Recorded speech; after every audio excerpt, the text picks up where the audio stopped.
dođe sa velikom pažnjom praćen u našim emisijama. Doktor Radakoviću, hvala vam što po ovom neprijatnom vremenu vam nije bilo teško da dođete iz Beograda i da ukrstimo argumente o različitim pitanjima pred našim gledalcima. Gospodine Bojane, hvala vama na pozivu. Ko bi odbio Bojana Panajatovića, tačno sekire da padaju.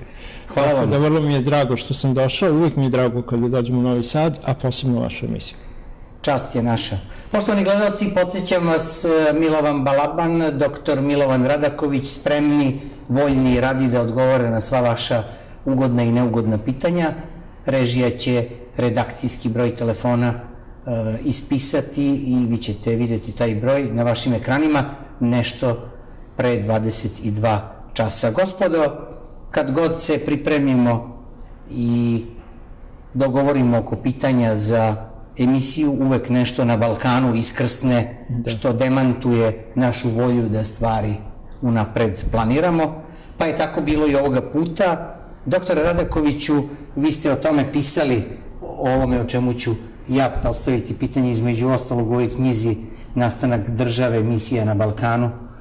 Tih knjiga uglavnom više nema jer nisu samo zanimljive, već imaju i naučnu težinu, a smeram na izjavu Izetbegovića mlađeg koja je izazvala dosta bure i u Bosni i Hercegovini i u Srbiji, i znamo mi, voleli ne voleli Izetbegoviće, ali neosporna je činjenica da se teškim rečima na Balkanu ne treba igrati. Kosovo je, veli on, trebalo da bude priznato odavno i da je do njega bilo bi priznato. Naravno da je u određenom smislu to stilska figura, jer svakome ko se iole razume u prilike u Bosni i Hercegovini, jasno je da bez Republike Srpske i bez konsenzusa nema krupnih odluka i odluka o priznavanju i tako dalje. Neki kažu da je to izjava usmerena za domaće tržište, po znacima navoda, odnosno za biračko telo u Bosni i Hercegovini. Videli smo i reakcije iz Srbije i tako dalje. Kakva je vaša ocena o motivima jedne takve izjave i šta uopšte možemo očekivati u perspektivi? To je jako jedna neprijatna izjava i vrlo neprijatno je odjeknula u Srbiji. Naša vlada je preduzela odmah mere. Prvo je bila izjava predsjednika, onda smo imali izjavu ministra spoljnih poslova, na kraju je Milorad Dodik kao predsjednik Republike Srpske imao emisiju sinoć na RTS-u i konačno sutra će zasedati Savet za nacionalnu bezbednost. Zašto se podigla tolika temperatura? Zato što je očigledno vlada od svih naših suseda veliki prioritet dala upravo Bosni i Hercegovini. Verovatno zbog tog entiteta koji imamo tamo. Drugo, znate, mi ovdje govorimo o nečemu o čemu se uopšte nije govorilo, to je autoput u Beograd-Sarajevo.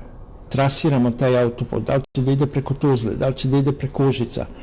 Činimo sve da se pomirimo sa našim susjedima, da te 90. ostavimo iza sebe, bez obzira na ožiljke koje imamo. Trudimo se da krenemo napred, ali vidimo da najjači udari dolaze upravo od naših suseda. Osvrnuo bih se na ovo što ste rekli, da je možda to rečeno, da je Bakir to možda rekao radi domaće upotrebe, izbora i tako dalje. Znate, to smo imali i kod Ramuša Haradinaja, koji je tražio svojevremeno Niš.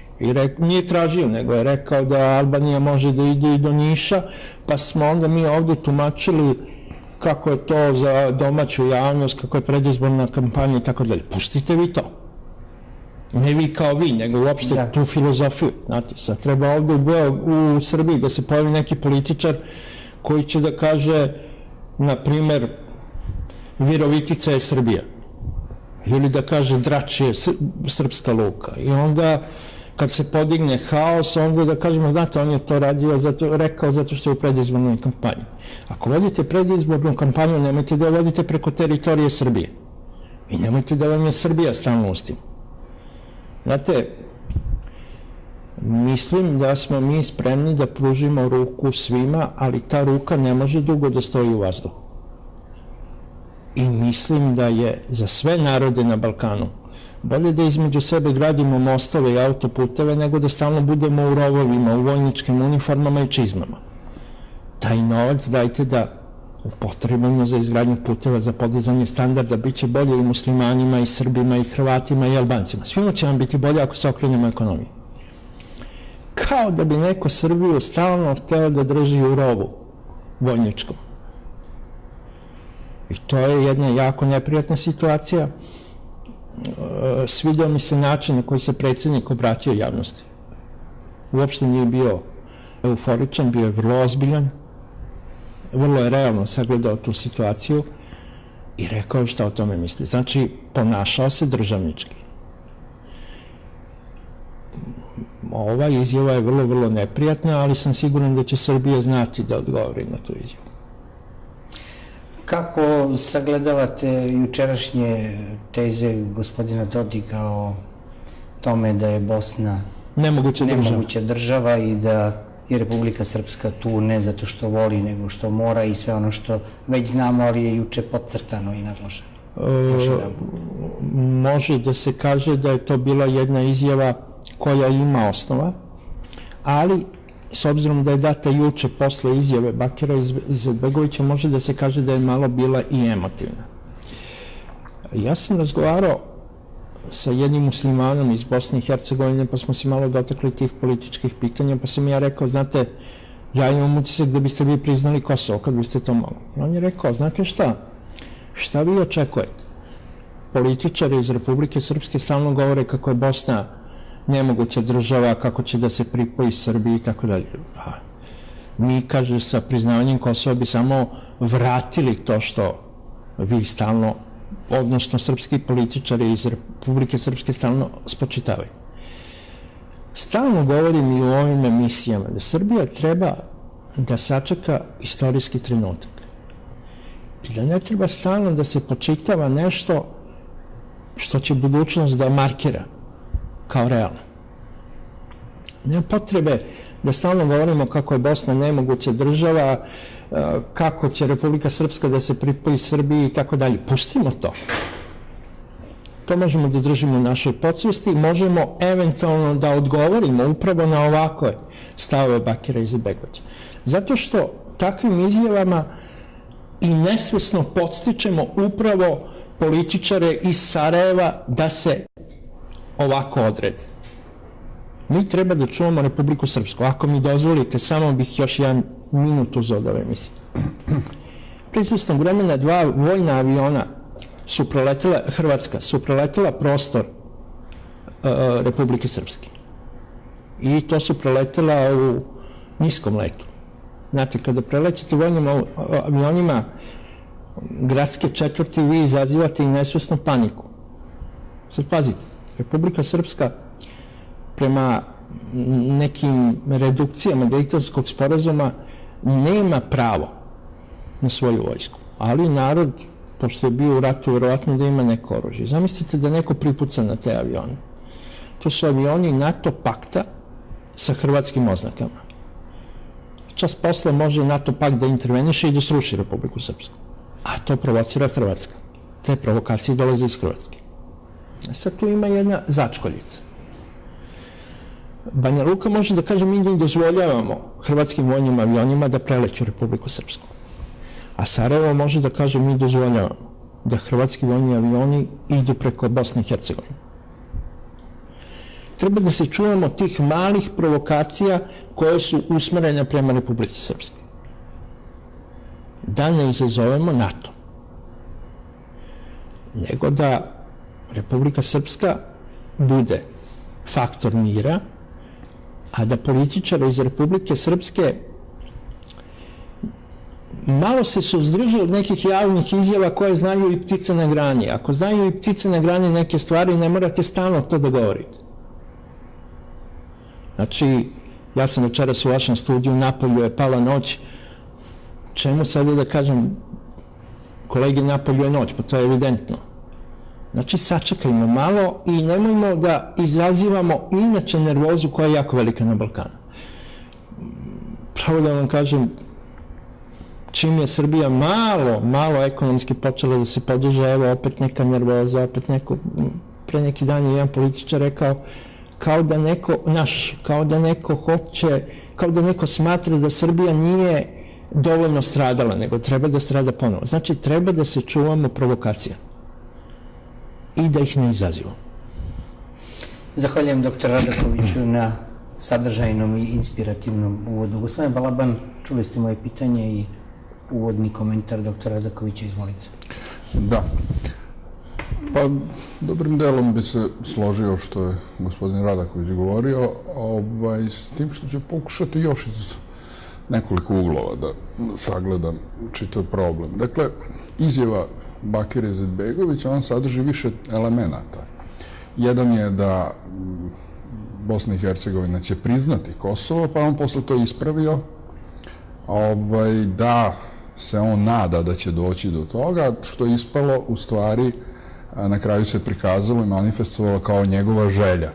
Jer on ne može to da uradi bez predsjedništva, praktično i on je sada član predsjedništva i naravno po tome se vidi da on govorio u ime bošnjačkog, dakle i biračkog i nacionalnog tela, međutim ona s jedne strane zaista ima i unutrašnju upotrebu jer on i tu ne stoji najbolje, ali bi se naravno složio da to nije fundament te izjave, nije suština te izjave. Suština te izjave se krije praktično u jednom dodatnom pritisku kojim je Srbija izložena.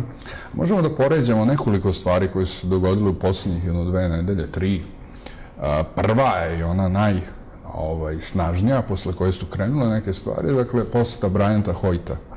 Iako je, vidimo i po izjavama i po nekoj, osjeti se atmosfera u vazduhu, prosto, da Hoyt, iako je ponovio neke stvari koje je i pre govorio, američki zvaničnici što su govorili, ovog puta je to dobilo jednu mnogo ozbiljniju crtu i mnogo ozbiljniji ton.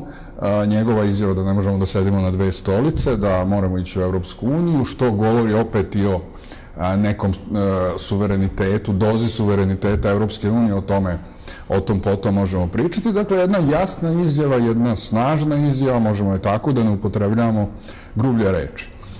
McCain je rekao još davno, ja mislim već godinu dana tome, McCain je ozbiljna ličnost u Americi, da je Srbija na liniji razdvajanja praktično i u kontekstu, dakle, ovih pritisaka na Rusiju mi možemo sagledavati i taj pritisak na Srbiju. Pritisak se odnosi, kao što znamo, pre svega na Kosovo i na naše odnose sa Rusijom, koji bi trebali u značajnoj meri, dakle, taj jedan, po meni, jako mali upliv u odnosu na upliv koji ima Zapad, dakle, u Srbiji i upliv koji ima na sve državne strukture, dakle, taj jedan mali upliv njima negde ne odgovara, a nama je jako bitan radi kakvog takvog balansa. On nije nešto snažan, ali takav balans da bude.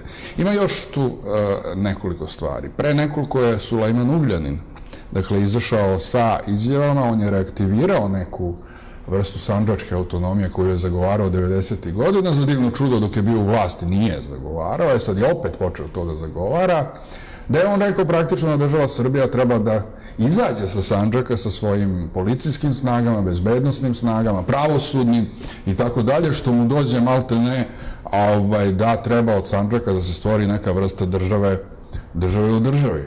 Imamo još jednu stvar koju mnogi ne pomenju, meni je zapala za oko. Sad, koliko je ona koordinisana, meni deluje da jeste. Dakle, izjava ukrajinskog ambasadora, dakle, jedna dosta oštra i neprimerena izjava, gde se govori između ostalog da Srbija ima dobrovoljaca praktično u Ukrajini i da Rusi praktično obučavaju te srpske dobrovoljce. Dakle, situacija je generalno ovakva Srbija, dakle, sa pokušajem da vodi neku vrstu politike, što bi rekli, na dve stolice, ali to po meni, po mom mišljenju, to nije na dve stolice, to je pokušaj negde da profiliše, kanališe i realizuje makar minimum svojih interesa u ovom zaista zaguljenom geopolitičkom prostoru. Dakle, to negde pokušava da se onemogući i sa ovim dodatnim pritiscima, dakle, ide se u pravcu, dakle, da se Srbija negde još više ograniči suverenitet i ovo što pokušava da se uradi. Ja verujem da u ovom trenutku maksimalno koliko se može od strane aktuelne vlasti da se to negde sve onemogući. Dakle, to je jedan svakako ozbiljniji problem i otud ta izjava Bakira Izetbegovića svakako sinhronizovana. Još jedna stvar, da se nadovežem opet na gospodina Radakovića, dakle, potpuno se slažem da Srbija ne treba da provocira. Izvinite, ne Srbija, nego neki političari iz Republike Srpske. Da. Srbija ne provocira. Da. Greška. Ne treba da provocira, ali zaista pogotovo iz Srbije je dolazilo niz ponuda, niz postupaka, niz inicijativa. Mislim, samo ako se podsjetimo onoga što se desilo predsjedniku, tada premijeru u Srebrenici, pa kad je Bakir Izetbegović došao u Beograd, znači jedan potpuno kontra stil, kontra stav, kontra nastup i takvih je bilo koliko hoćete. Dakle, u nekoj situaciji kada zaista treba da negde razvijamo saradnju, možda malo opreznije izjave da dolaze iz Republike Srpske. S tim, da čak moram i tu da kažem, negde su te izjave Dodikove i počele pre nekoliko godina, a on počeo praktično s tako oštrim izjavama i sa najavama referenduma. Odgovor je bio njegov, i to generalno te izjave su bile odgovor na upravo pritiskanje i pokušaj, znači, sužavanja izvornog Dejtonskog sporazuma, koji je onako praktično sužen i mnoge ingerencije su oduzete od Republike Srpske. Dakle, u nekoj situaciji je možda Dodik procenio da jedan takav stil možda može doneti više koristi nego štete. To ostaje da se vidi. Ostaje zaista moja konstatacija da se, kao što rekao, slažem sa gospodinom Radakovićem, da se tu mora biti jako oprezan i da tu prosto se mora voditi računa i o Srbiji, da ona prosto ne može da izdrži, a nekada u nekom trenutku, upravo zbog ovih pritisaka i zbog čitave složenosti situacije, da možda ne može da izdrži, da prati određene dakle, vrste izjava. Sve u svemu, možemo konstatovati na kraju, i s tim ću završiti ovaj prvi deo, da je situacija izuzetno složena, da državno rukovodstvo reaguje, da ima odgovore, da pokušava, znači, na neki način da neutrališe, iako je ta Bosna zaista unitarna, a konstantno imate od strane srpskog rukovodstva priznanje toga, dakle, ali imate u ovoj izjavi Bakirovoj praktično jedan deo, nije samo Kosovo, nego ima jedan deo gde on govori da će se uspostaviti unitarna Bosna, malte ne kaže suština je bilo kojim sredstvima. On hoće lepo, ali u krajnjoj liniji, dakle, eventualno su oni spremni na neka drugčija sredstva u određenom trenutku. To su opasne izjave i mislim da za sada negde Srbija dobro reaguje i to drži pod kontrolom da se kriza ne bi rasprostranila. Samo još ovo, u slučaju neodgovornih izjava, pogotovo iz Srbije, to je jako opasno i očas posla može doći do neželjenih posledica. A da separatističke težnje, turbulencije, nestabilnost, pa i neodgovornost ne stanuju samo na Balkanu. Imali smo prilike da vidimo doktore Radakoviću u minulih, recimo, mesec dana u jednoj vrlo ozbiljnoj zemlji kao što je Španija. Taj katalonski pokret za nezavisnost krenuo je dosta pompezno, ambiciozno, uslovno rečeno i agresivno, da bi se nakon samo nedelju ili 2 dana sve završilo bezmalo Monty Pythonovski, da su gospodina Puigdemona uhapsili, da ga po susednim zemljama traže i cela ta misija izdejstvovanja nezavisnosti za Kataloniju doživala je fijasko, bar se tako u ovom trenutku čini. Vi ste u knjizi Evropa na raskršću još davnih dana pisali o problemima vezanim za separatizme i tako dalje. Kako u današnjem preseku stanja sagledavate opasnost od separatizama, a na tragu najnovije katalonskog slučaja? Znate šta, ako govorimo o Španiji i o Kataloniji, da počnemo od toga. Španci su nacija i oni su nastali mešanjem iberijskih naroda. Sad, ako imate više nacija, a Španci su nacija sastavljena od više naroda, ima naroda koji nikako ne mogu da se uklope u naciju i oni se onda vraćaju prema narodnosti. Katalonci su takvi su Baskijci, pa čak i u Galiciji imamo te slučaje. Govorimo o Španiji. To traje između, konkretno Katalonije i Španije, traje od 15. veka.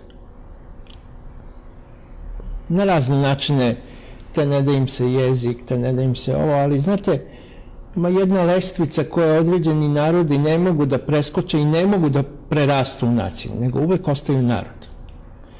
To je slučaj sa Kataloncima. A sad, ovde imate jedan model. Prvo, svaki je separatizam, odcepljenje, stvaranje države već na teritoriji određene države specifičan. I ovo je jako specifičan.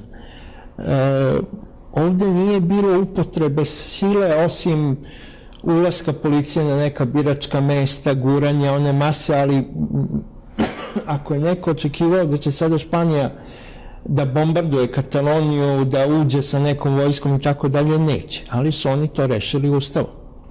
Znači, Katalonija je imala priličnu autonomiju i Španci su pokazali jednu zrelost. Znači, baš referendum ćemo proglasiti nelegalnim, predsjednika Katalonije ćemo prosto izbaciti iz kuće i maltene je on sada neka lutalica koja luta po Belgiji, imamo tamo, krije se, ne krije se. A organizovat ćemo ponovo izbore u Kataloniji s tim što će španski izbori početi baš u Kataloniji. Znači, regionalni izbori će biti i bit će. Može se reći da je to jedan civilizacijski čin.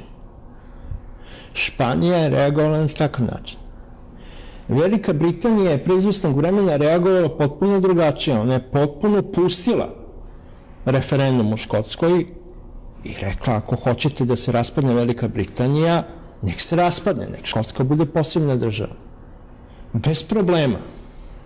To se nije desilo. Ali hoću da kažem, kod Engleza, da ne kažem Britanaca, jer Britanci su i Škoti, nije bilo tog straha. Znači, ko hoće da ode, neka ide. Znači, nećete Britaniju, nema problema. Ja ću ostati Englez, a ti budi Škot. On je tamo vršan. Znači, svaka secesija, svaki referendum takve vrste je specifikum za sebe. Tako da, ovo što se dešava u Španiji, pravo vam kažem, to sam ja predvidao pre 20 godina, s tim što sam pisao o Severnoj Irskoj i pisao sam o celom kontinentu. Mnogo ima takvih područja koje mogu da se ocepe, ali iz potpuno različitih razloga. Gospodin Balaban, ima li osnova za paralele, a to se često varira ovih dana u našoj i u javnosti u regionu, Katalonija, Kosovo, Republika Srpska i tako dalje? I šta je sa principom nepovredivosti granica u Evropi, sa zaključcima Badenterove komisije i tako dalje? Mi smo dobili izjavu kad smo pokrenuli pitanje u čemu je razlika između Kosova i Katalonije. Prvi odgovor iz Evropske unije je bio Španija u Evropskoj uniji, a mi nismo u Evropskoj uniji. Mislim, nije moglo biti nespretniji odgovor, jer to znači da međunarodno pravo važi za nekog, a za nekog ne, što bi rekli svi smo jednaki, ali neki su ipak jednaki u celoj toj priči. Što se tiče Katalonije, ima jedna zanimljiva stvar ovde sad pokrenuto, zaista meni jedno zanimljivo pitanje. Čitava zapadna Evropa, vi kada pogledate i Nemce, kada pogledate i Francuze, kada pogledate i Špance, prelazak iz tog narodnog u nacionalno ili iz etničkog u političko je bio jedan proces koji, naravno, uzima se Francuska revolucija negde za početak, ali su ti procesi počeli davno. Francuska revolucija je samo negde finalizovala taj proces da bi ga proširila u svojoj silini tokom 19. veka u Evropi, kada su praktično završeni formiranje nacija Nemačke i Italije. I zanimljiva je jedna stvar još. Katalonci su zaista bili jednim istorijskim usudom. Nisu pali pod vlast Arapa i oni su, u jednom trenutku su Franci njih uzeli pod svoje, oni su bili negde pogranična zona, gde su mogli zaista u nekom trenutku, kad su dugo Španci praktično još bili pod vlašću muslimana, mogli su da razvijaju jedne oblike državnosti. Otuda, u Kataloniji postoji zaista jedna svest snažnija. Ona je negde po meni na granici između naroda i nacije. Nikada se nisu ostvarili kao nacije, tek su u Španiji ostvarili u 15. veku posle ujedinjenja Katalonije i Aragona, koji su se prvi ujedinili sa praktično kraljevinom Kastiljom. To je već druga polovina 15. veka. Dakle, oni tu ostvaruju naciju. Oni naciju nikada nisu ostvarili, ali je ostao taj jedan period u jednom kolektivnom sećanju gde oni vuku pretenzije za jednu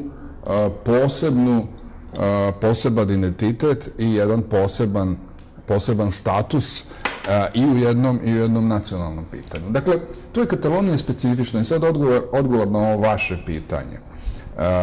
Katalonija po toj nekoj logici bi imala nekakvo istorijsko pravo, istorijski gledano. Međutim, kada gledamo međunarodno pravo i kada gledamo ono što je uspostavljeno u aktuelnom, savremenom svetu i kada gledamo na jednu realnost i koje sve rizike nose odcepljenja, onda je potpuno prirodna reakcija Španije i negde prirodna je reakcija prosto ostalih bitnih faktora u Evropskoj uniji u svetu, uključujući Sjedinjene Američke Države, koji nisu stali iza tog referenduma. Kao što znamo, 21. decembra, čini mi se, su zakazani izbori u Kataloniji.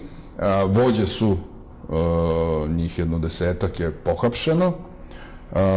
Lider separatistički, dakle, je praktično u nekakvoj vrsti egzila. To već malo postaje smešno i deluje da će taj slučaj negde biti u nekim zakonskim okvirima, jer Španija je zaista reagovala kao ozbiljna država, ali moram ovde da napomenem da je imala potpunu podršku od Evropske unije i od svih bitnih faktora u svetu da i postupi tako. Dakle, ta stvar negde ide ka nekoj varijanti da to negde legne i da se završi na jedan pristojan način i na jedan način za dobrobiti Španije i Evropske unije. Sad, koliko će to trajati, to je druga stvar. Meni deluje da će bar jedno vreme trajati. Ali meni je ovde zanimljiva još jedna stvar.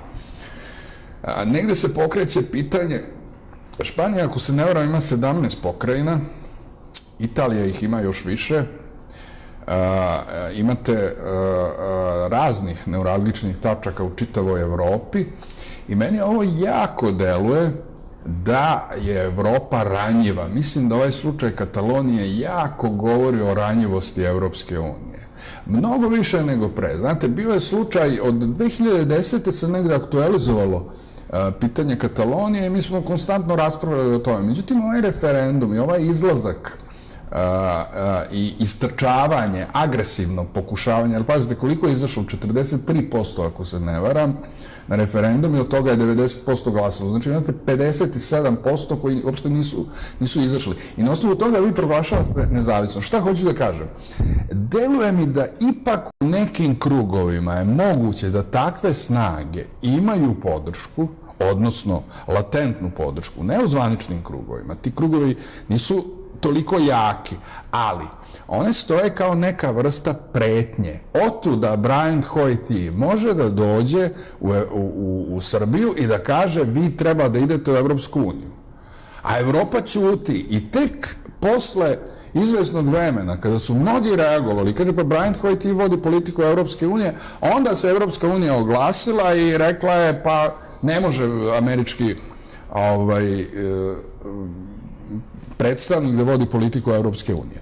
To je ono što Evropska unija treba prosto da misli o tome. Da ne govorim slučajeve Brexita, gde je praktično Velika Britanija u procesu istupanja iz Evropske unije i tih mnogo neuralgičnih tačaka, čega je simbol i pokazatelj Katalonija, može Evropu da dovede i dovodi u situaciju mnogo jasnije nego pre, da je Evropa negde prinuđena, da je pod jednom vrstom kontrole i jako upliva, ajde blaže da kažem, preko okeanskog velikog brata i da ona prosto mora, da Evropa mora u tom pravcu da vodi politiku. To je ono što je negde po meni najopasnije. Negde, znate, kada su 2014. ako se ne varam uvedene sankcije Rusiji, kada je Nemačka uvela sankcije Rusiji, mnogo toga se razjasnilo.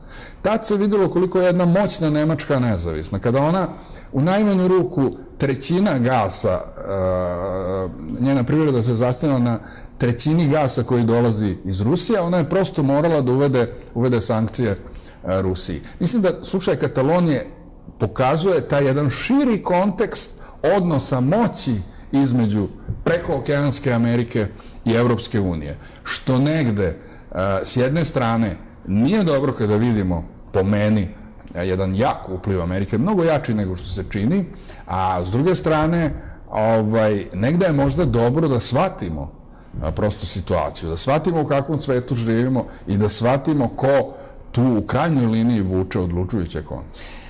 A ko će vući odlučujuće konce kada je reč o Kosovu i Metohiji? Prvo što se može zaključiti nakon vaših iskaza, a što je nepovoljno za nas u ovom trenutku, je, gospodine Radakoviću, činjenica da katalonski separatisti nisu imali podršku ni iz jednog ozbiljnog centra moći, osim ovih eventualno zakulisnih određenih interesnih centara i grupa, u skladu s ovim što je rekao gospodin Balaban, dok separatisti na Kosovu i Metohiji imaju snažno uporište i u Sjedinjenim Američkim Državama i u ozbiljnom delu Evropske unije, a ono što je dobra vest je da ih ne podržavaju ni Indija, ni Kina, ni Rusija, da su neke od tih zemalja one koje mogu da ulože veto u Savetu bezbednosti i tako dalje i tako dalje.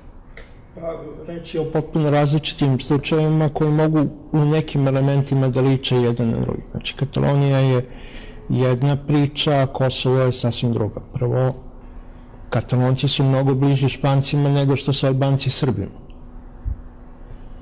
Katalonci bi mogli da budu uklopljeni u špansku naciju, a Albanci ne znam kako bi mogli da budu uklopljeni sa Srbima i da Srbi i Albanci stvore neku naciju.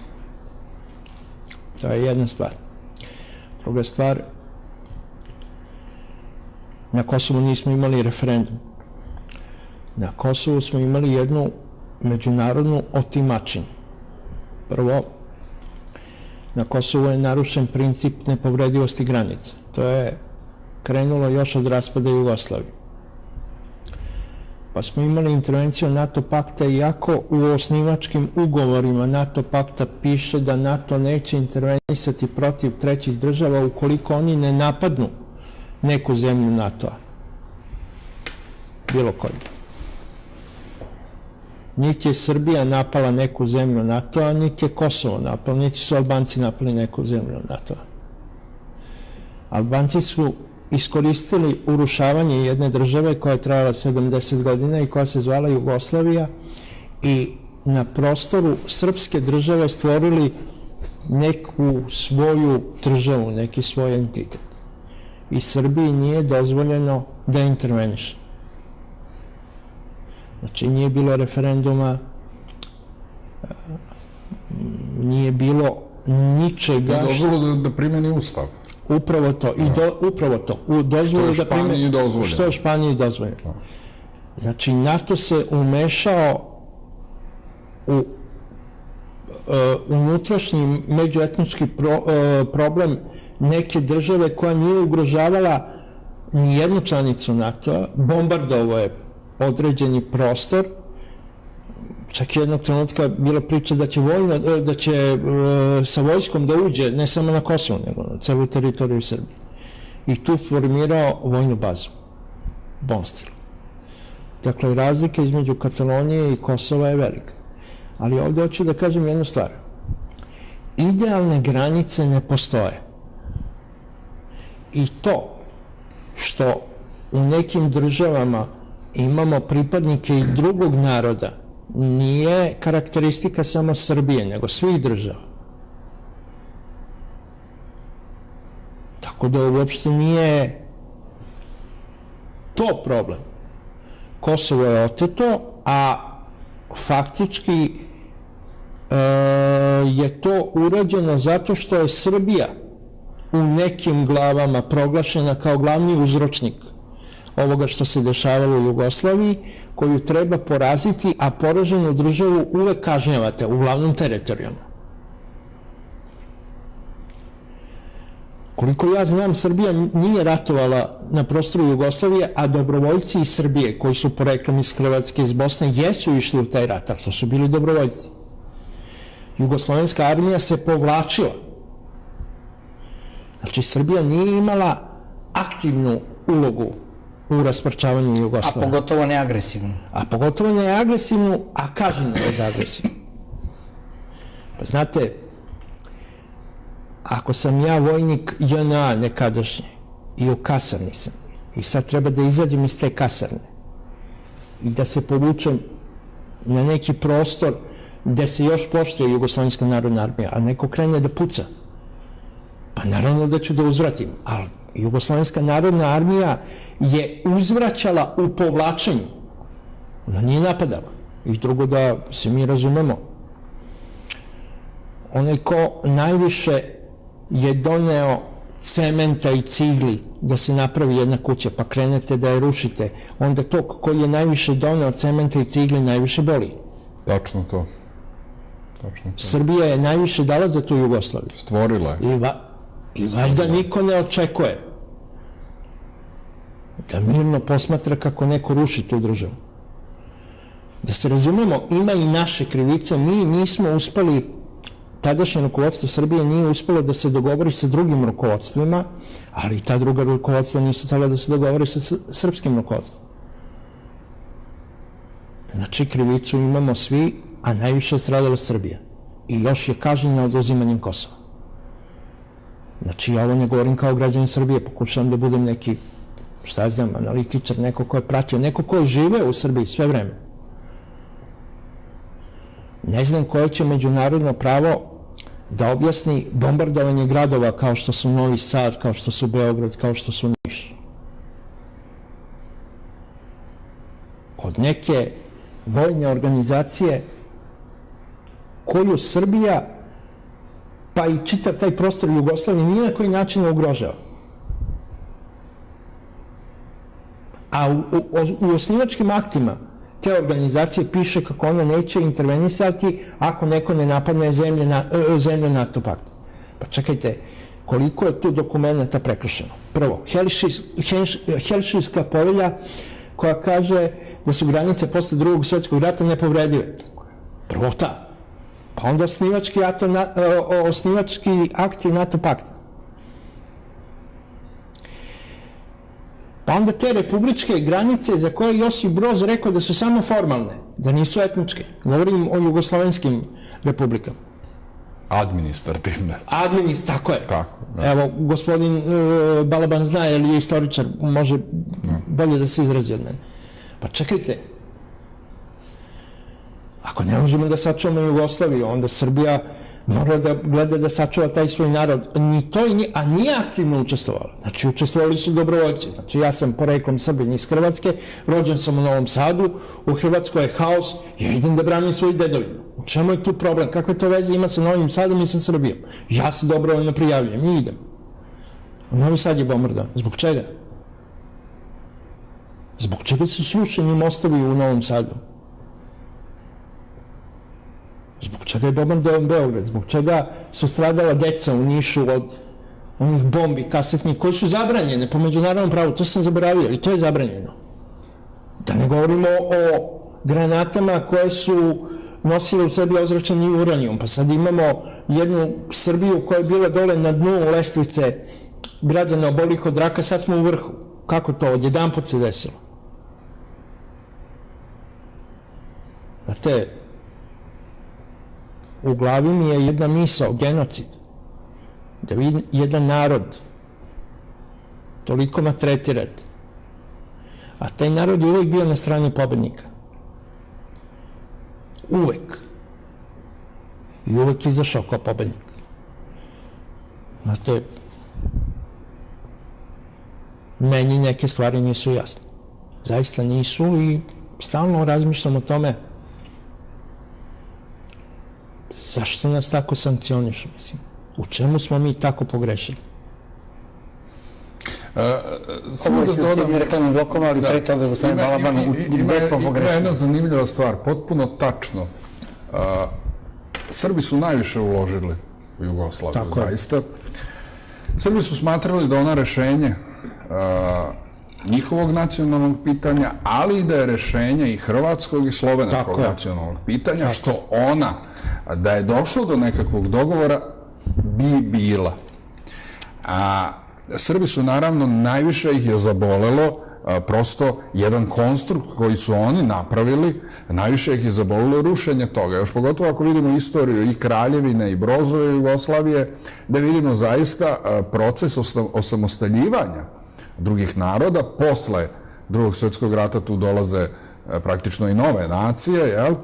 Ali, čak i onog trenutka, a to je ono što hoću da dodam, kada su i drugi videli da zaista raspad Jugoslavije šteti svima, podsjetimo se Kutiljerovog plana 1992. godine, Alija Izetbegović stavlja potpis, neka Slovenija i Hrvatska idu, i mislim da bi to bilo ta skraćena Jugoslavija, bez obzira što mnogi hoće da spočitavaju sa nekog drugog političkog aspekta da bi tu majorizovani bili Bošnjaci i tako dalje. Mislim da je to bio idealan okvir i nije Alija Izetbegović, koji je pisac Islamske deklaracije, nije on slučajno stavio potpis i on je video tu nekakve benefite i video je da to može da bude državni prostor gde mogu Bošnjaci da se realizuju. Međutim, došlo je, dakle, iz nekih viših mesta, iz Vašingtona pre svega, i on je povukao taj potpis. Znači, nekom nije bilo u cilju, odnosno nekom je bilo u cilju da se upravo ta država raspadne i da se Srbi negde kazne. Da se Srbi svedu u kontekstu jedne 200-godišnje politike, što ja kažem, gde se srpska krivica, odnosno stav da Jugoslavija i Balkan sada će biti toliko jak koliko Srbija bude slaba, da se to realizuje. Mi smo najdrastičniji primer toga imali u Titovoj Jugoslaviji, gde je upravo na srpskoj krivici građena ta država. Da sad ne bi ulazio u taj problem, držao sam baš jednu tribinu oko toga, ali manifestacioni oblici toga su bili različiti, ali suština je bila uvek ista. Pa ajde da se setimo, ajde, pošto sam ja istoričar, pa čisto da uključim i to. Otomanska imperija je bila ta koja je bila zadužena za kontrolu remetilačkog srpskog faktora.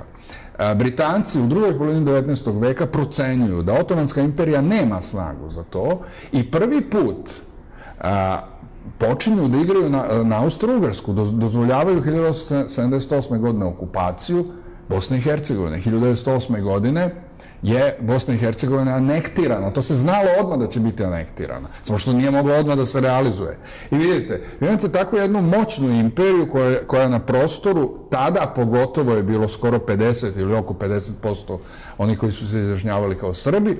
Vi praktično dolazite na granice Srbije, gotovo ih okružujete i predstavljate jednu vrstu stalne prosto kontrole.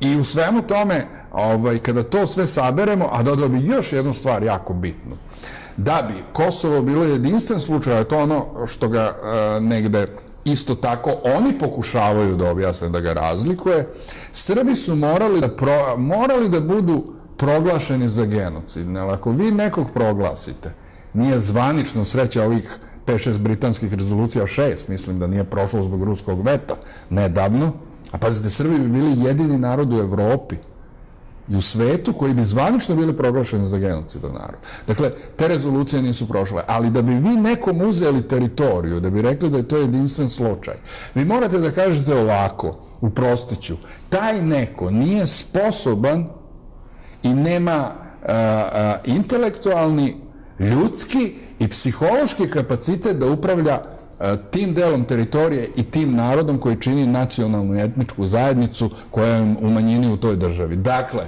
to je kao, evo, još jedna, pa nije banalizacija, jedan prostiji primjer, kao kad roditeljima oduzimaju decu. Kojim roditeljima se oduzima deca? Onima koji nisu sposobni iz raznoraznih razloga, možemo ovo sve navesti, da prosto vaspitavaju i da se brinu o svojoj deci. Dakle, tu je jedna jako nepovoljna situacija za nas i negde mi priznanjem svega toga, priznanjem, ne daj Bože, Kosova kao države, mi praktično bi time negde posredno sve ovo priznali. To bi nam negde došlo i negde bi nam se lupilo o glavu.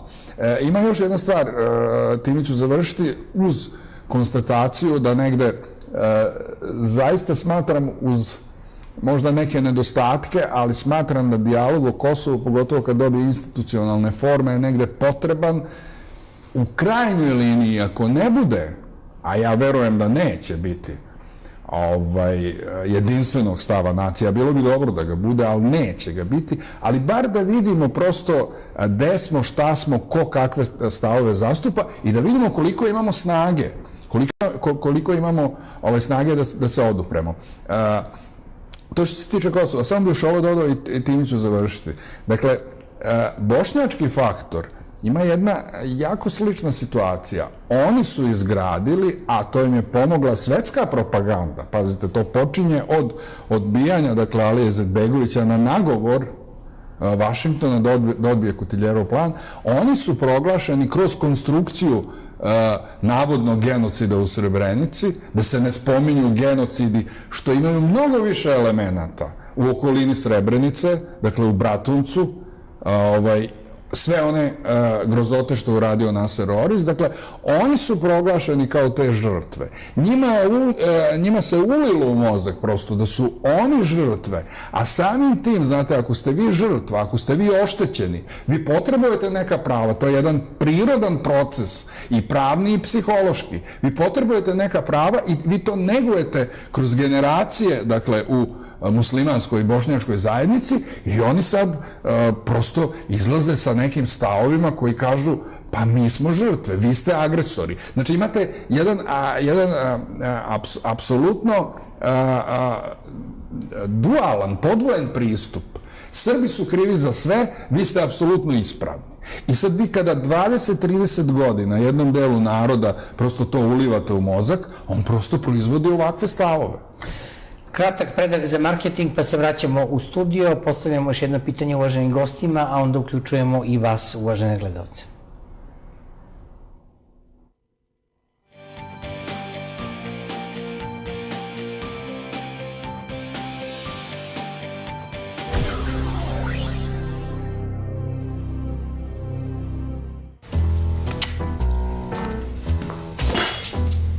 Šta ti je ovo? To ti je čuvar kuća protiv poplave.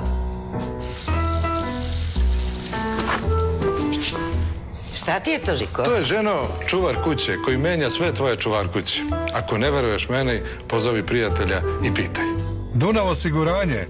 Prijatelj ostaje prijatelj.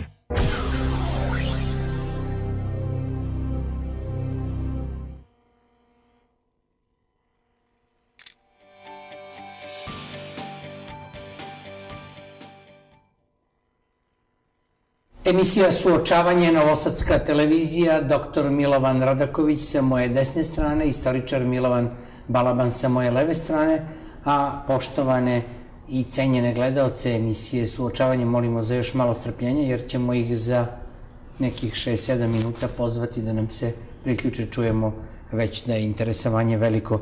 Gospodo, naravno da je veoma korisno i inspirativno slušati vašu debatu u vezi sa domaćim geopolitičkim, evropskim i svetskim prilikama, ali gledaoci očekuju i makar kratku analizu situacije na unutrašnjem političkom planu.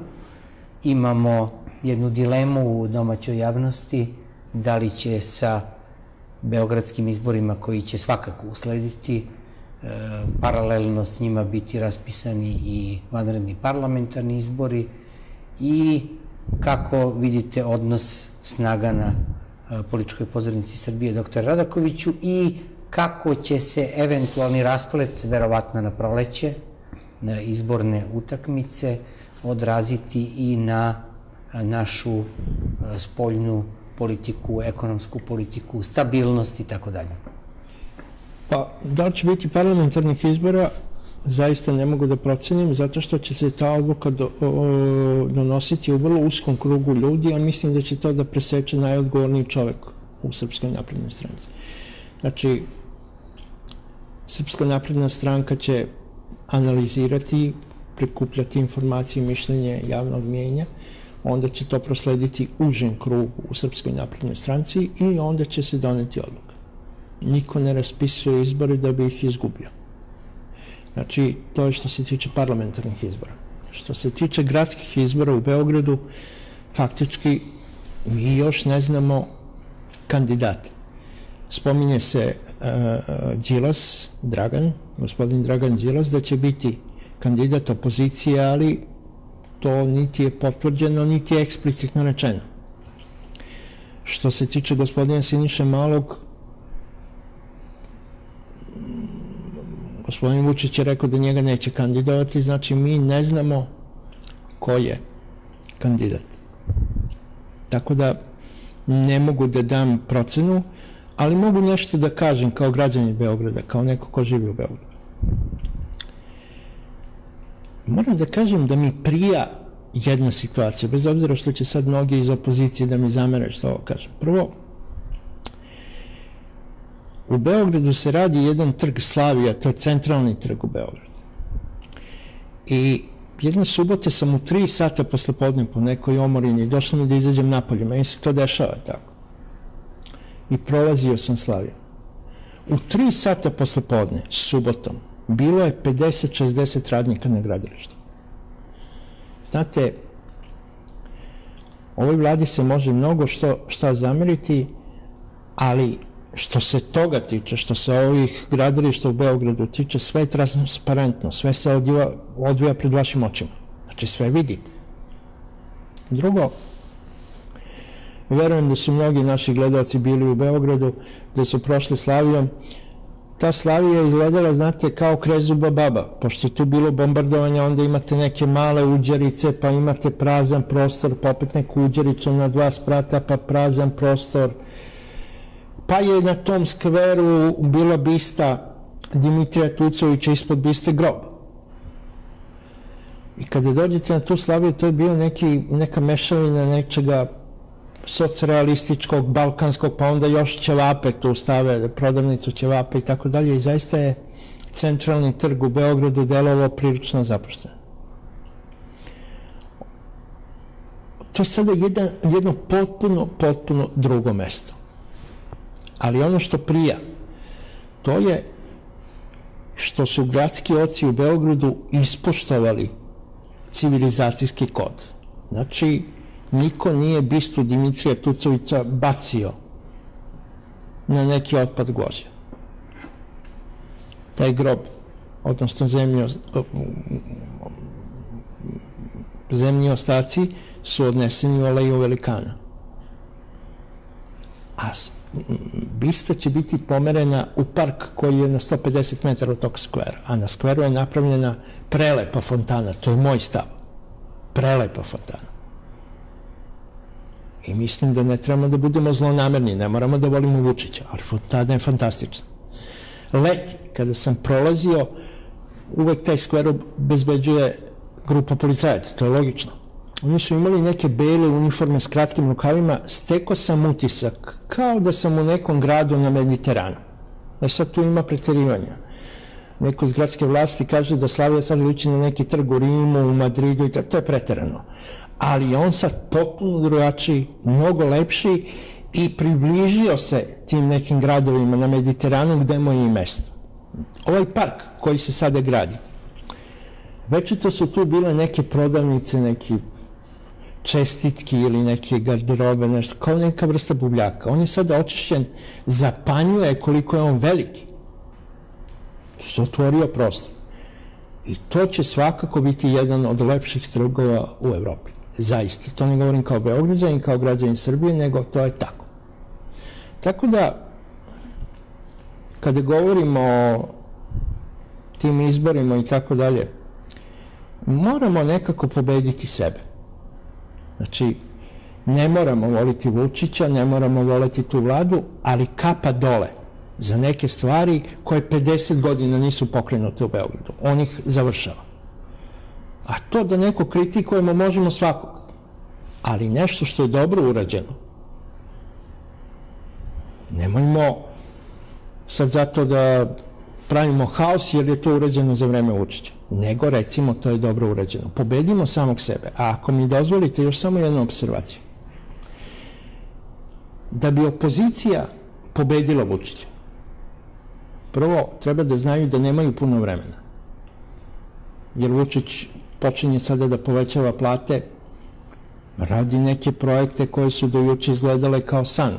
Čovjek hoće da pokrene izgradnju metroa, hoće da napravi nacionalni fudbalski stadion. Znate, možemo mi da živimo skromno, ali svi volimo fudbal. Što zamislite u jednoj siromašnoj zemlji, čovjek kaže ja ću da krenem da gradim nacionalni fudbalski stadion. Pa znate, svi mi malo koji volimo fudbal i pratimo sport. Tako da opozicija nema puno vremena ako planira da ga pobedi. Drugo, pre nego što pobedi Vučića i pokuša da pobedi Vučića, mora da pobedi sebe. Znate, ako smo nas troje pripadnici 3 različite stranke, ne možemo svi da predvodimo opoziciju. Nego jedan od nas trojica. Oni moraju da pobede svoje sujete, da stanu u jednu kolonu, da procene ko je od njih najbolji. Ko ima najviše šanse da pobedi Vučića. Inače ovako, neće ga pobediti nikad, a vreme radi za Vučića. A kako to možemo da rešimo? Evo nas trojica, recimo sad treba da izaberemo između nas trojice ko će da predvodi, recimo neku koaliciju. 3 papirića i niko ne sme da glasa za sebe. Znači ja mogu da glasam samo za vas dvojica, znači podelimo se. Taj ko ima 2 glasa, taj predvodi. Znači skupite se bre svi negde i zdravo. A od vaše sujete nećete ni doći do prilike da srušite Vučića. Jer dok vi se borite sa svojim sujetama, on čovek radi. Kako god. Evo, gospodine Balaban, čuli smo, uveren sam da ćete se složiti jednu vrlo trezvenu i racionalnu analizu, a da je teško pobediti sebe pokazuje 2 primera iz vrlo bliske prošlosti. Recimo da su Biljana Srbljanović, koja je osvojila prvo mesto na tom izboru na konkursu za podizanje spomenika doktoru Đinđiću, a nakon toga i Brankica Stanković nakon jednog njoj primerenog intervjua proglašene za bezmalo Vučićeve saradnice, kolaboracioniste, da su se prodale Vučiću i tako dalje i tako dalje.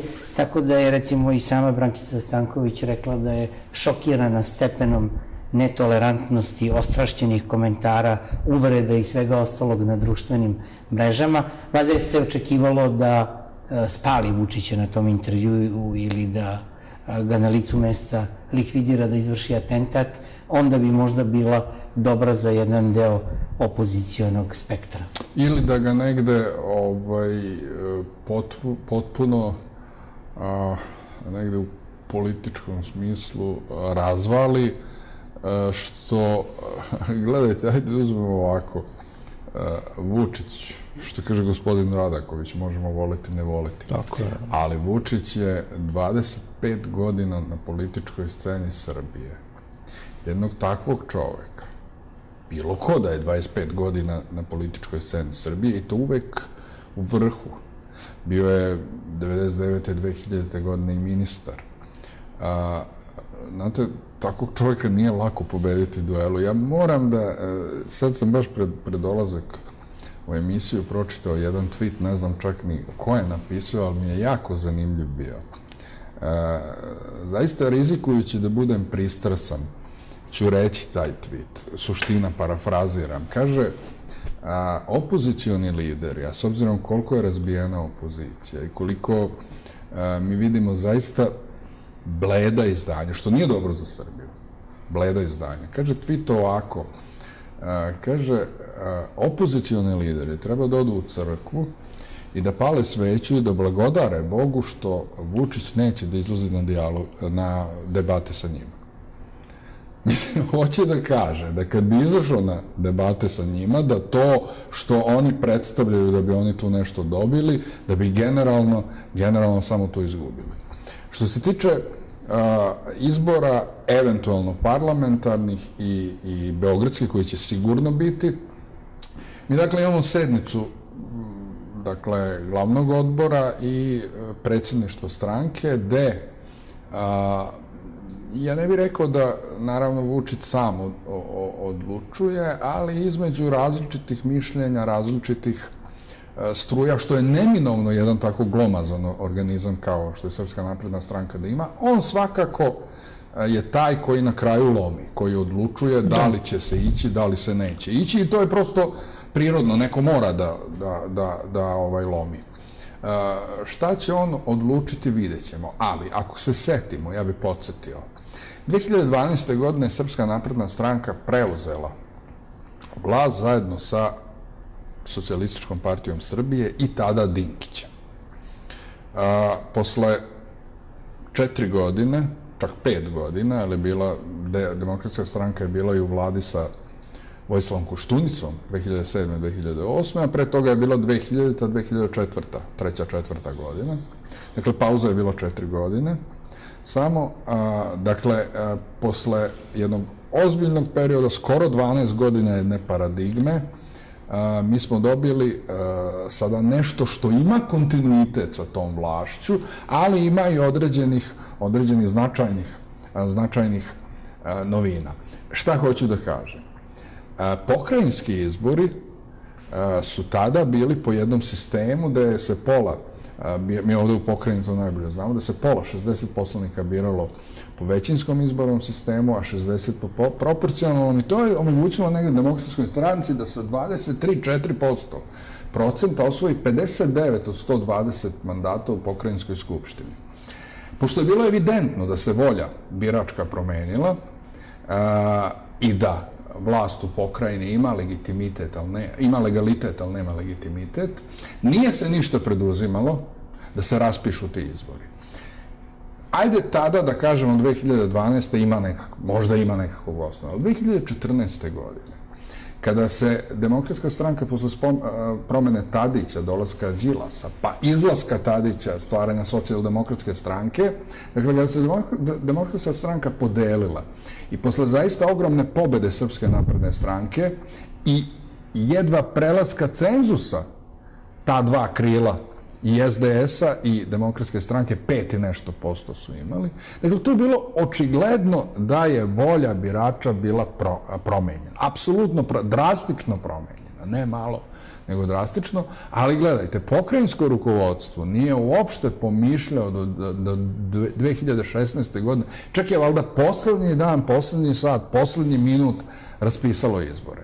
E sad, između te varijante da se ne raspisuju izbori kad postoji ozbiljna promena, jasna, vidljiva, ova je najvidljivija možda u našoj višestranačkoj istoriji poslednjih 30 godina, dakle, između te logike da se ne raspisuju izbori i čuva se vlast do poslednjeg minuta, i ove logike da se raspisuju izbori, ako treba i svake 2 godine da se proverava volja birača, ja sam pre za ovu logiku. Naravno, postoje neki argumenti koji mogu da kažu vlada je stabilna, ima takvih razmišljanja, što je zanimljivo i u opozicionom spektru, što po meni ne bi trebalo toliko to da iznose, ali ima u okviru Srpske napredne stranke takvih razmišljanja, ali, kažem, opet presam za tu logiku da negde se i proverava svake 2 godine svake 2 godine volja birača. S tim da ulazimo, mi smo stalno, što vi kažete na početku emisije, ste rekli prosto, mi smo napravili nekakav koncept emisije, ne sad direktno pitanja, ali smo rekli otprilike u dogovoru o kojim temama ćemo razgovarati, ali eto za jedan dan od tog koncepta 2 iskrsne nešto. Znači, tu iskrsava nešto bitno, konstantno, pogotovo za 2 godine, a svedoci smo da je, govorili smo, Brian Hoyt i pojačavanje pritisaka koji se vrše sa svih strane na Srbiju, ima osnove, dakle, šta hoću da kažem, ima osnove da se proverava legitimitet, ima osnove i da se ne proverava. Ono što je bitno i što je po meni potpuno prirodno da stranka koja je na vlasti, i to je vazda tako bilo, stranka koja je na vlasti, što reče gospodin Radaković, raspisuje izbore kad proceni da joj to odgovara. To svaka stranka radi. Ali gledajte... Niko ne raspisuje izbore da bi ih izgubio. Nego pada procena. Ali gledajte, ovo govorim zato što iz opozicionog spektra, a zaista ne govorim zlonamerno, nego hoću da kažem koliko čine gafova. Oni prigovaraju na izborima zato što, eto, raspisuje SNS izbore, na primjer, ako raspiše, zato što to odgovara SNS-u. Pa kakav je to argument? Nikakav. Nikakav. Vi morate da izađete, pazite, vi morate da izađete na izbore uvek. Sem možda u nekim najvanrednijim situacijama kada se bojkotuje, a onda dobro da razmislite da li će taj bojkot značiti, a često je značio potpuno isključivanje iz političkog života i gašenje partija. U principu na izbore se izlazi. Tako da šta će biti, vidjet ćemo. Čovek koji zaista lomi između koncepcija koje svakako postoje u jednom organizmu koji je ogroman, čovek koji svakako lomi je Aleksandar Vučić. Imaćemo u subotu dakle sve relevantne stranačke organe koji će o tome odlučivati i vidjet ćemo da li će biti izbori. Ono što je po meni jako bitno, dakle, da će stranke vladajuće koalicije na čelu sa SNS-om biti homogene, tu mislim da nema dvojbe. Bitno je za opozicione stranke da naprave neku koncepciju i po meni još jedna stvar. Bitno je da ne izlaze sa megalomanskim željama, idejama, nego da strpljivo rade, jer nije u skoroj budućnosti, na ovim izborima, ne znam, tamo na sledećima koji bude za 4 godine, mislim, to je šansa za opoziciju da prosto gradi jednu infrastrukturu, gradi sistem, gradi ideologiju, gradi alternativu jednu ozbiljnu. Znate, ja moram da kažem, nije alternativa, i to je čak smešna alternativa, ako vi štrajkujete pred televizijom Pink protiv reality show. Mislim, to je prosto jedna potpuno loše definisana, ja ne branim realitije, ali to je jedna potpuno loše definisana strategija koja negde već i u narodu, razgovarajući, ja sam običan građanin, prosto razgovarajući s narodom, prosto i taj narod kaže da na neki način vide da to nema efekta, da je jalovo. Možemo reći, ova opozicija, ako se ne promeni, Vučić valjda pored njih može vladati još 100 godina. Dobro, čućemo šta kažu i naši uvaženi gledalci. Dame i gospodo, emisija Suočavanje, Novosadska televizija, 021 za one koji nas zovu, a nisu iz Novog Sada, 4720-280, emisija Suočavanje premijerno sredom u 21 čas kao i mesecima unazad. Večeras smo otvorili mnoga važna pitanja. Sa moje leve strane istoričar Milovan Balaban, sa moje desne strane doktor Milovan Radaković. Da li nas čuje prvi gledalac ili gledateljka? Dobroveče, koje sa nama slušamo vas, odakle nam se javljate, izvolite. Vaša emisija, redovan gledalac iz Pančeva. Prvo da kažem, za mene kao gledalca postoji i kao glasača postoji jedno optimalno vreme dokle glasati za predsjednika, a onda čak kad vreme glasati za tog predsjednika. Dakle, ja glasat ću dalje za Vučića, da vam kažem. Ali vi nikad nećete da otkrijete zašto ću sad ovog puta da glasam za ovaj naredni period za Vučića.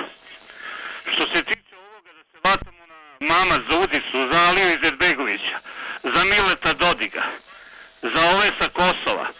To je nepotrebno da vam kažem. Toga će biti. Iskoči jedan osigurač, iskoči drugi. Videli ste kako je Vučić fin i vrlo hvali i NATO i Brisel. To Vašington, ali Vašington. Ali ako neko uvede sankcije, možda će to biti Vašington. Upravo zbog ovog presuda i ovo ovako dalje. I moje sad pitanje ide sada vama.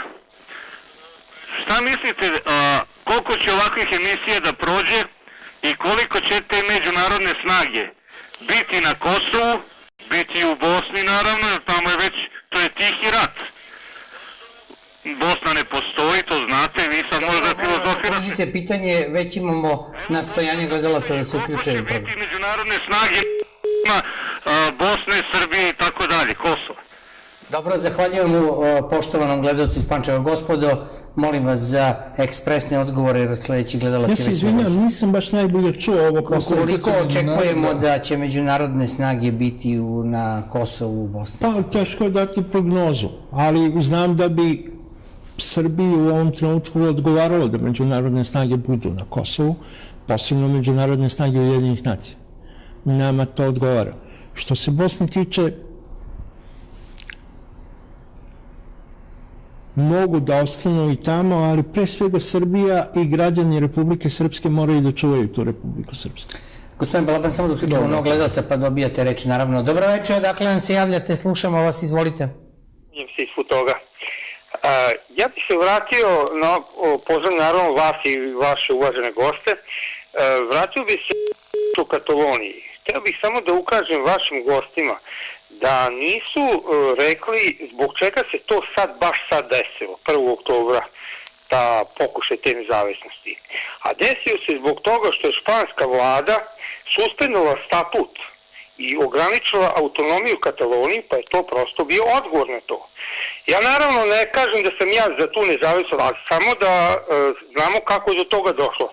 Pri tome postavlja se sad pitanje, ako na izborima 21. decembra ponovo pobede, recimo, oni koji su nezavisnost. Da li to znači da će to ponovo biti raspušten parlament i da će to ponovo još jedno 5-6 puta biti? Zar nije bolje?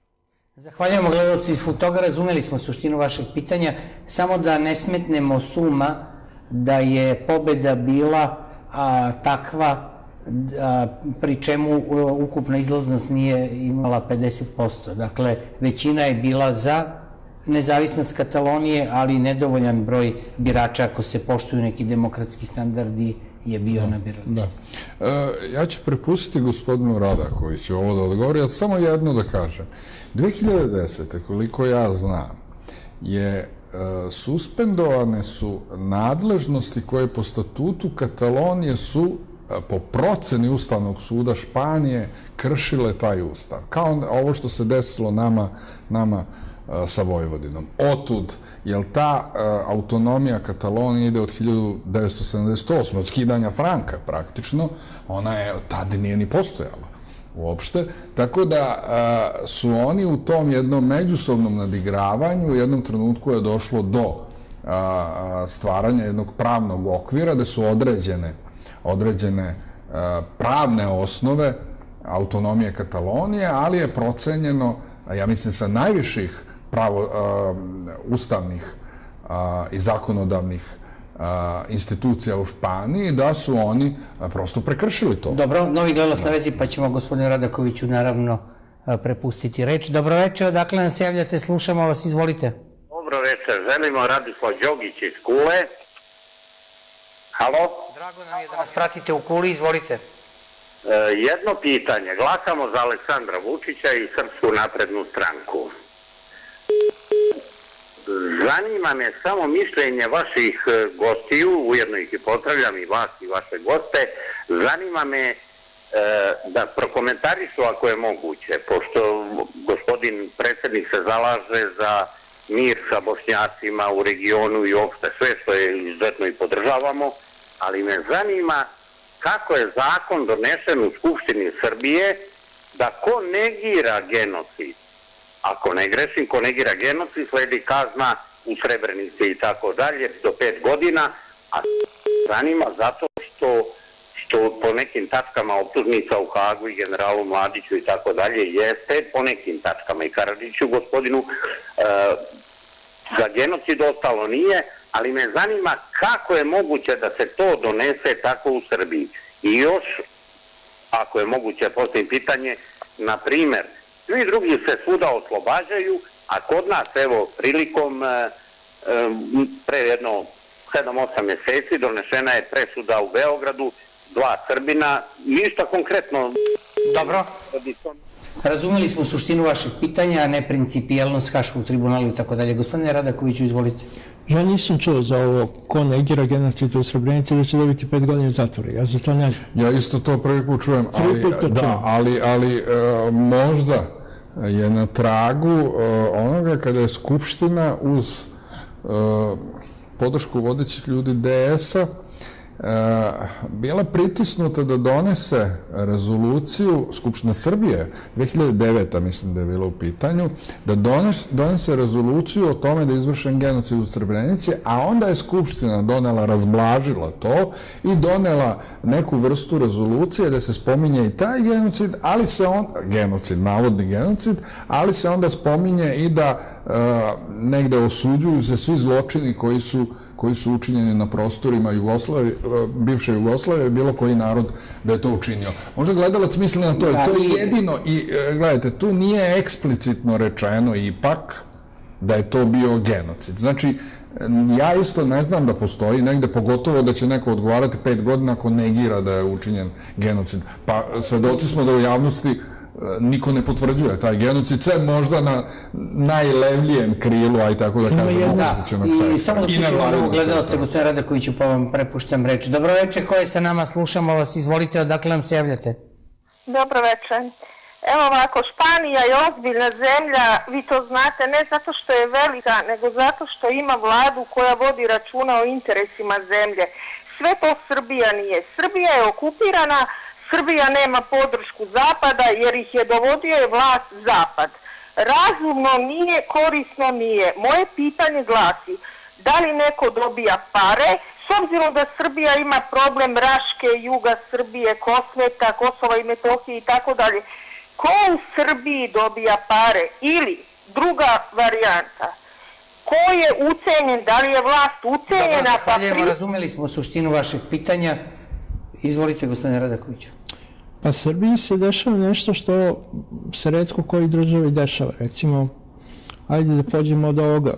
Srbija je jasno u problemu Katalonije rekla da će podržati centralnu vladu u Španiji.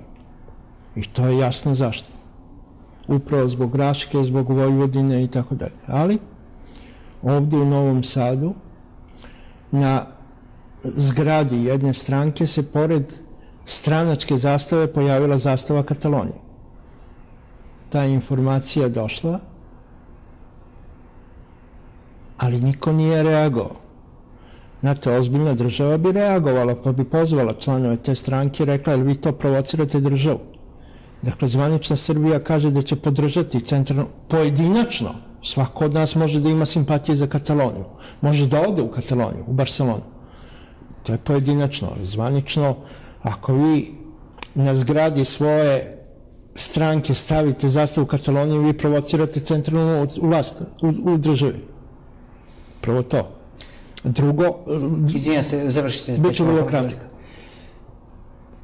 Ja sam to pričao u vašoj emisiji. U Raškoj imamo slučaj da je podignuta neka medresa od 1000 kvadrata bez dozvola. Preko toga se prešlo vrlo tolerantno, zato što postojala je opasnost da ne dođe do nemira, da ne bude kako Srbija ruši medrese i tako dalje. Znate šta? Država je država. I tim ljudima dole treba reći, ne rušimo mi medresu zato što je medresa, nego zato što je bespravno podignuta. Podignite medresu, ali morate da platite porez, morate da tražite dozvolu. Naravno. I drugo, možete da stavite stranačku zastavu, ali ako smo mi jedno rekli, onda to jedno ima da bude. Zamislite da ja formiram stranku, pa recimo podržavam secesioniste s Kosova i stavim kosovsku zastavu na zgradu moje stranke, ili zgradu u kojoj deluje moja stranka. Na što to liči? Znači, mi imamo neku toleranciju zato što smo mi naučeni da ako reagujemo kao država, da će tu odmah da dođe do haosa. Odmah će da dođe Evropska unija, odmah će da dođe, ne znam, Amerika i tako dalje i mi ćemo biti proglašeni za neke ko ugnjetava ljudske slobode. Dobro, to smo dozvolili. Gospodo, molim vas, zamolio sam vas da... Ne, moramo uključiti gledalca, ljutit će se gospodin Balaban, pa ćete dobiti reč, dobro? Dobro večer, ko je sa nama, odakle nam se javljate, slušamo vas. Dobro večer, Bojane. Slušamo vas, izvolite. Mile, komšija, vidite što se tiče izjave ovoga Izmet Begovića, ja ga znam, to ja to ovako kažem, posla je vetar nosi. Međutim, ne zabrinjava jedna druga izjava. Mene zabrinjava izjava Mileta Dodika, koji kaže da on sanja nezavisnu Republiku Srpsku, pa ga pitam kako on to misli da dosanja. Imajući u vidu da je zvaničan stav Srbije, da Srbija poštuje celovitost Bosne. Toliko pozdrav i živjeli. Zahvaljujemo gospodinu Miletu. Ja bih se vratio na ovo... I ne zaboravite i na pitanje gledalca Mileta. Ja bih se vratio na ovo... Molim vas, samo kratko, evo već imamo nove pozive. Evo kratko. Pitanje je bilo ko plaća, jako bitno pitanje, ko plaća i ko postavlja ljude na vlasti. Prvo, moramo da razjasnimo. Ljudi na vlasti u Srbiji dolaze izborima. To nema dvojbe. Dakle, mi imamo 90. godine izbore i dolazi se izborima. Druga stvar, Jugoslavija je članica mnogih međunarodnih organizacija, Srbija. Ona mora prosto da bude u jednoj vrsti konekcije i sa Evropskom unijom i sa svetskim silama, ona ne može mimo toga. Sada, svet prosto s jedne strane možemo ga posmatrati kao jednu vrstu globalnog sela, gde velike sile imaju jake uticaje i prirodno je da u toj nekoj interakciji dolazi i do profilisanja onih koji će doći na vlast. Ali ono osnovno je ipak da ne zaboravimo da se u Srbiji još uvek na svu sreću dolazi na vlast izborima. Što se tiče Republike Srpske, izjava Mila Dodika ima nekakve osnove, ali kao što smo govorili na početku, mislim da smo se tu možda ne baš potpuno, ali skoro potpuno složili ja i gospodin Radaković.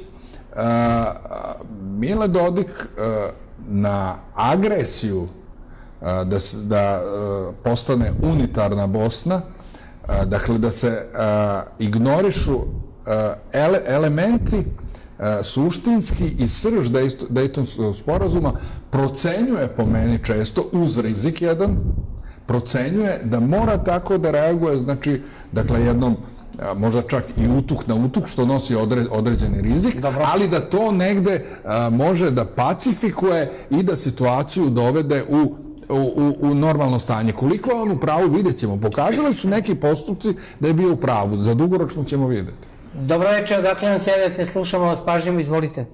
Dobro večer, iz Kaća se javljam,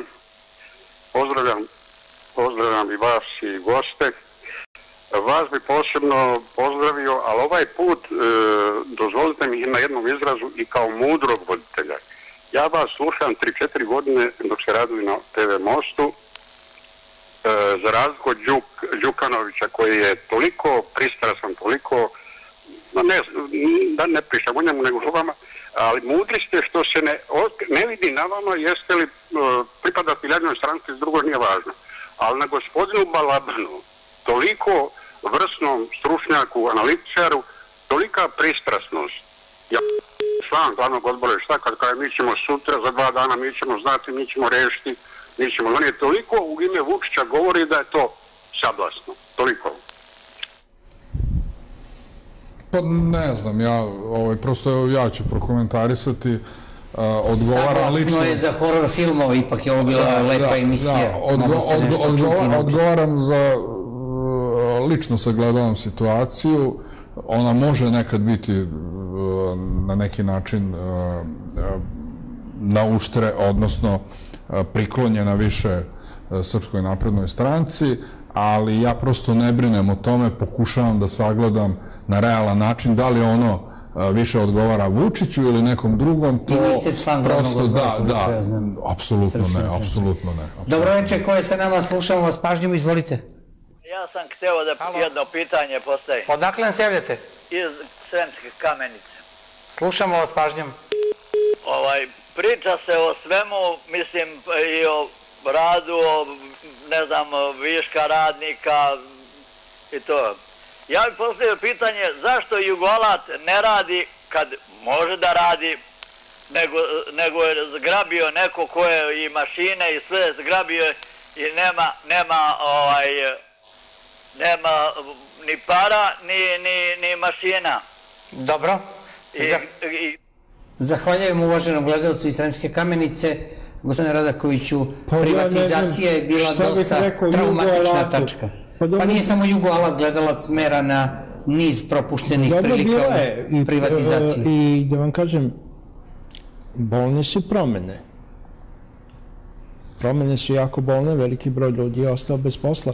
Upravo zato će izbori biti interesantni i upravo zato uvek kad me neko pita kakvi će biti izbori, ja kažem potpuno neizvesni upravo zbog te teške socijalne situacije. Pa imamo unutrašnji dijalog o Kosovu.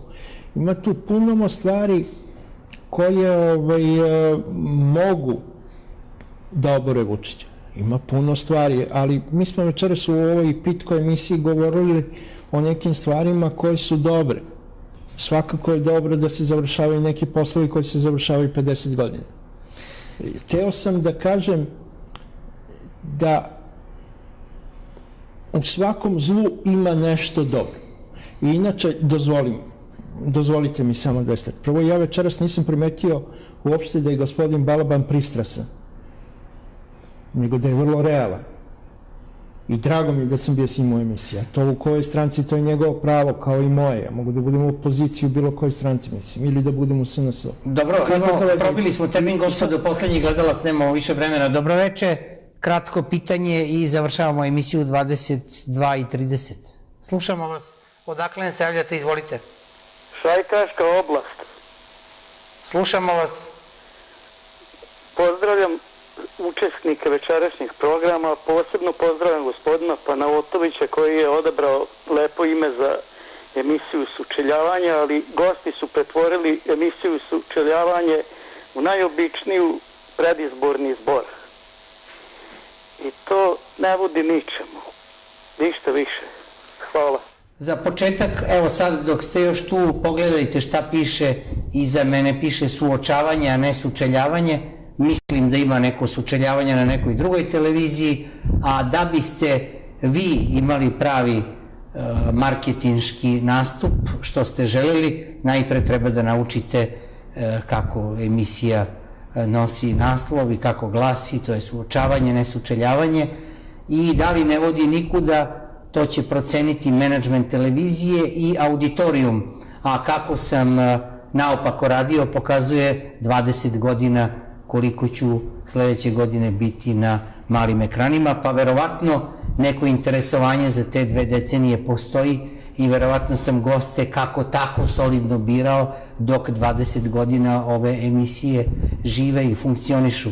Vaše je pravo da u tome ne uživate, ali cenim, s obzirom da ste se uključili u 90. minutu ove emisije, da ste s pažnjom pratili i da ste vi jedan od naših uvaženih gledalaca i pozivam vas da budete i u buduće sa nama. Sledeće srede u našem studiju će biti Zvonimir Trajković, nekadašnji savjetnik Slobodana Miloševića i Radovana Karadžića, politički analitičar, i mladi Miroslav Parović, tako da će biti uzbudljivo, kao što je bilo i večeras. Kad kažem uzbudljivo, najpre mislim na vrenje argumenata, britkih analiza, hladnih glava i činjenica kojih je večeras bilo na pretek. Gospodo, nažalost, nemamo vremena. Samo da dodam 3 rečenice. Meni je drago, ovo nije prvi put da raspravljam sa gospodinom Radakovićem. Druga stvar, možda se gledaocima čini, jer mi nismo pokretali aktuelne teme u smislu dnevno-političke i čak nešto ispod toga.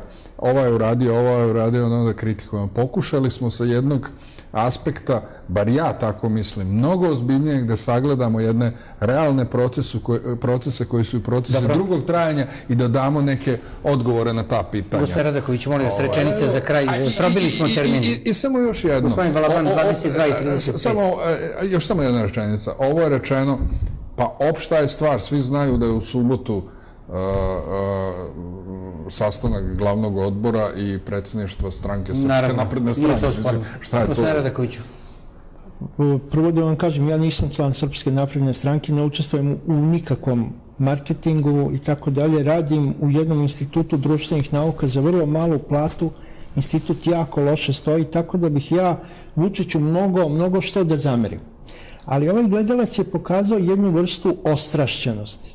Znači, ja mogu do sutra da kritikujem Aleksandra Vučića, ali ja sam večeras želeo da relaksiram situaciju i da čoveka koga svi napadaju, da pokažem da je taj čovek ipak nešto uradio. A lično, kao Milovan Radaković, bi mogao 3 dana da ga kritikujem, ali čemu?